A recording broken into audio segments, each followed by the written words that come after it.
Regular কাজ দিতে হয়।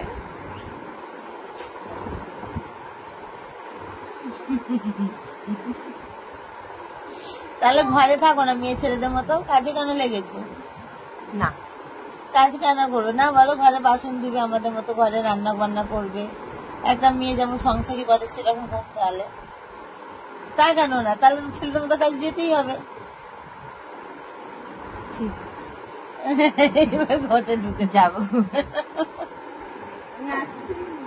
ওদিকে তাকে বল আসছি, বল আমি আসছি দাদা, ঠিক চলে যাবো। ঠিক টাইমে পৌঁছে যাবে। আমি আছি তো দাদা, চিন্তা করো না। দোকানে পাঠানোর জন্য আমি আছি, ঠিক আছে? আর আমি যে কেন করতেছি আমি জানি, 10 তারিখে ছুটি নিবে তো তার জন্য। আমি সবটাই বোঝে। একদিন আমি দেখবো, আর যাবো না।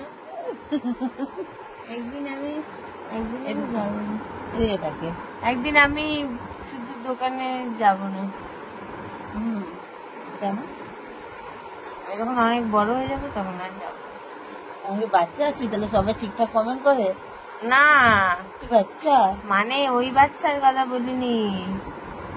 মানে একদিন আমি যখন ফোনের জগৎ থেকে অন্য একটা বড় পোস্টে যাব, তখন আমি যাব না।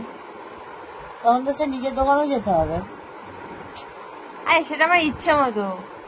তাও তখন আরো বেশি চাপ হবে, তখন আরো লেগে যেতে হবে, তখন দেখতে হবে, ঠিক না? তখন তো তুমি আছো, তোমার সব ছেলে।